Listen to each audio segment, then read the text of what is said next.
Good morning, everybody. This is Corey, the Euchre Lady at Superior Finds Reselling Adventures. And today we are going to wrap this Shawnee smiley pig that I sold on eBay. So we're going to wrap it and ship it. First thing I'm going to do is start with the base.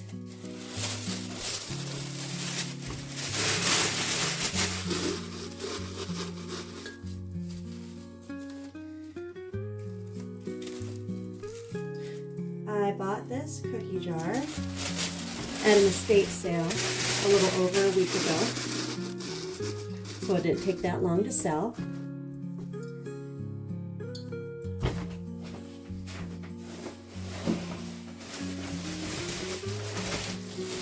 I bought her for $25 and I sold her for $76.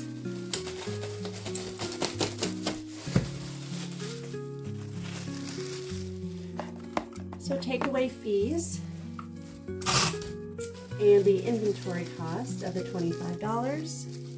Is this a mark? No, it is not. Actually, there's a little bit of stains here. Sometimes there are stains when it comes to porcelain, and just from sitting. So I'm just going to gently wipe this. There we go.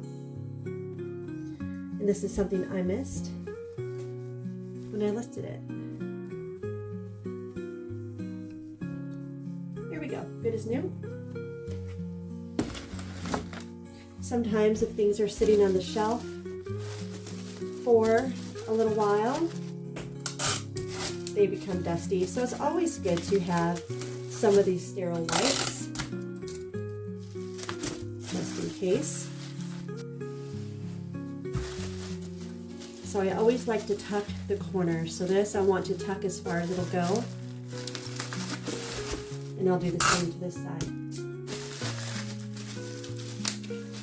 Very close. And I always use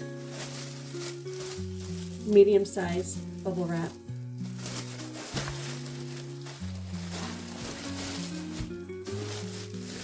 Since the tape is on this side, I'm going to double wrap it, starting with this side.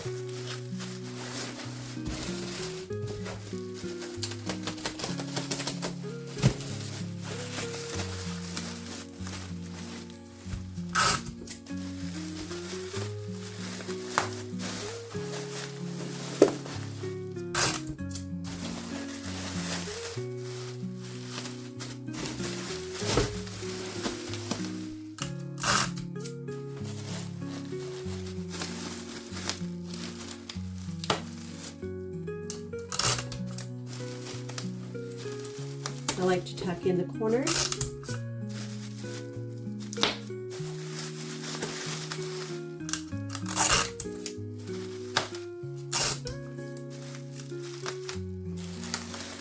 There's the first piece.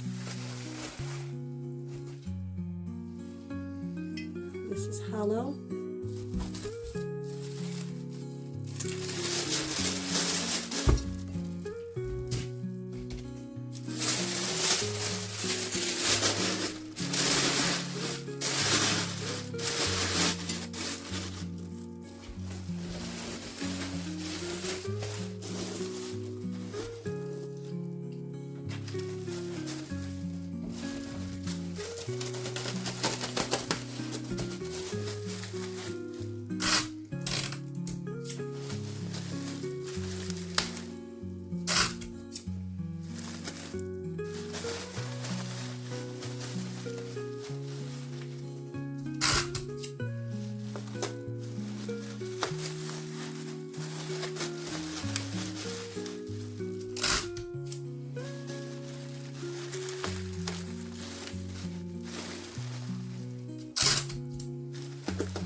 And this is the side I taped on. So I want to wrap it this way now.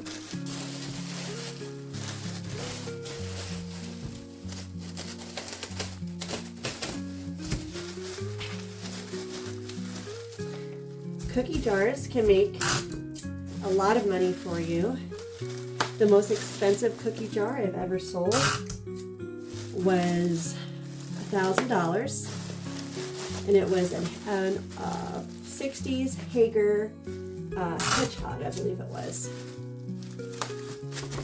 I bought him for $15 at my local thrift store. So that was a nice flip. Then I bid at an online auction, and it was just a cookie jar auction. And I did pretty well on those two. I still have a few cookie jars from it, but I would do it again. Cookie jars are nothing to be afraid of. Yes, they're ceramic, and yes, they can break very easily. However, I have shipped them to as far as Brazil without any issues. Now, there always is the exception. Sometimes they do break, and there's nothing you can do about it. Mishandling, who knows what happens in transit. So the best you can do is the best you can do. As long as you pack it securely, the way I'm going to show you, you shouldn't have any problems 90% of the time.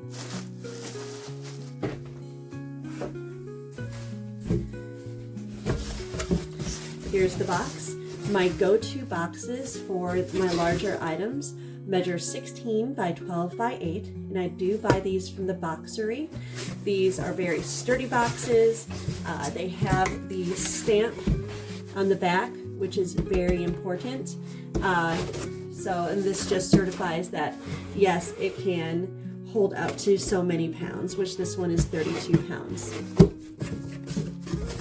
So here's the box.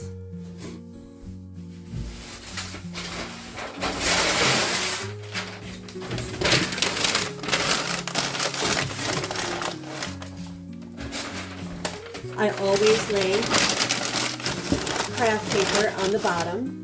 This may get a little noisy. I apologize.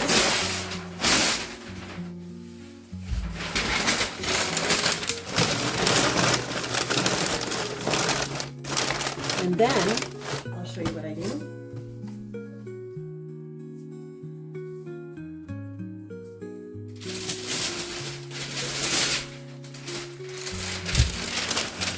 I lay down a sheet of packing paper, and I push it down.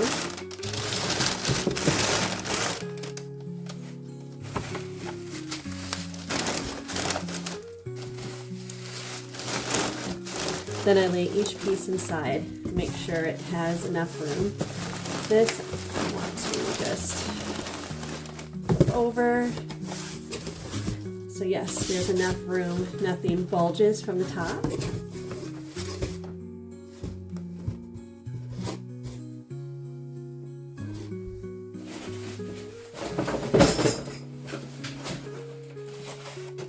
This is some scrap cardboard paper.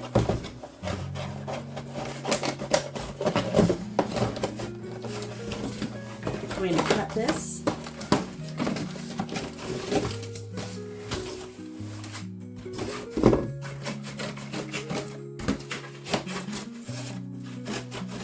It's always good to have a pair of good scissors that will cut through cardboard.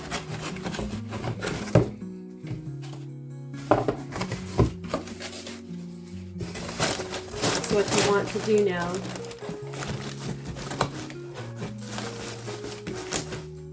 you want to line the outer box with the cardboard.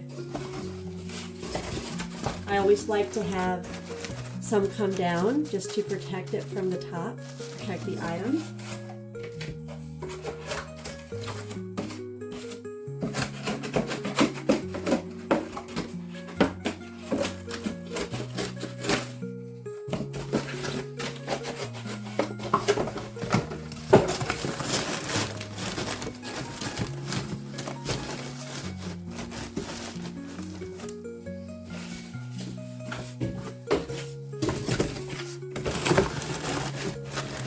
The other side right here.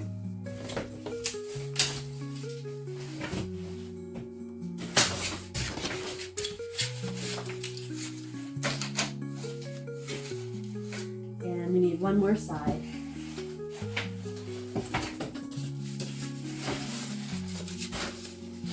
So you can always fold up a piece of cardboard, put it here as well, just as long as you have a buffer between the outer box and the cardboard, and the object. So this is your buffer right here. And actually this can go horizontally, and that's a better fit.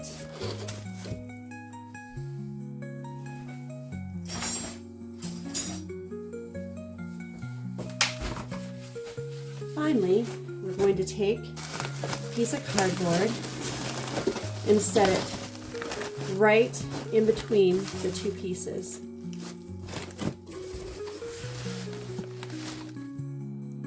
So this is how it should look. Now I always close the box, make sure there's going to be no issues, and I give it a good shake, and I shake it upside down. I didn't hear any movement. I heard just very little movement. What I'm going to do, I'm going to put a little bit more craft paper in here to secure it so it doesn't move at all.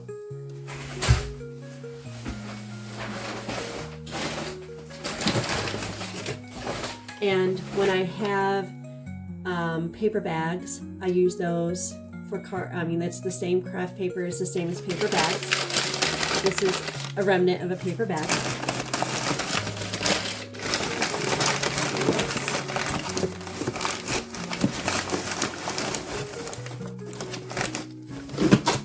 Okay, let's test it now.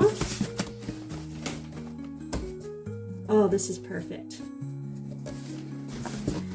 Final touch.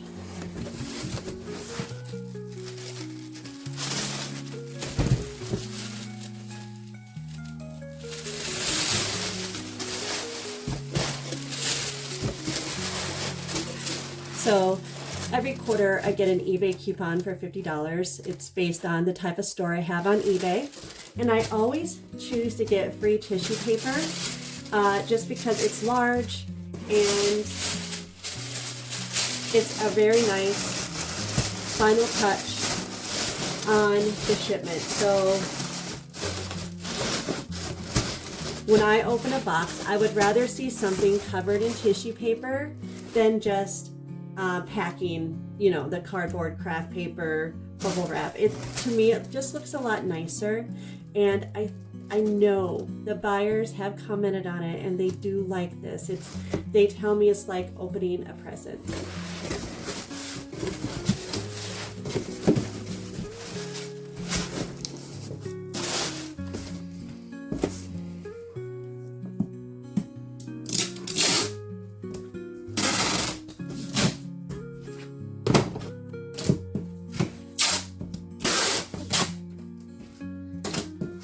Just like making sure it's down, and then I take the edges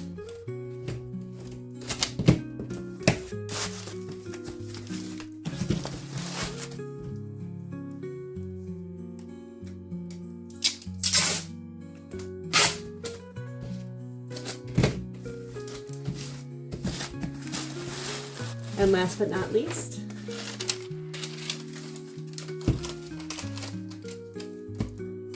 fragile sticker. I don't know if you can see that. I'll put it on the edge as well, or on the end here.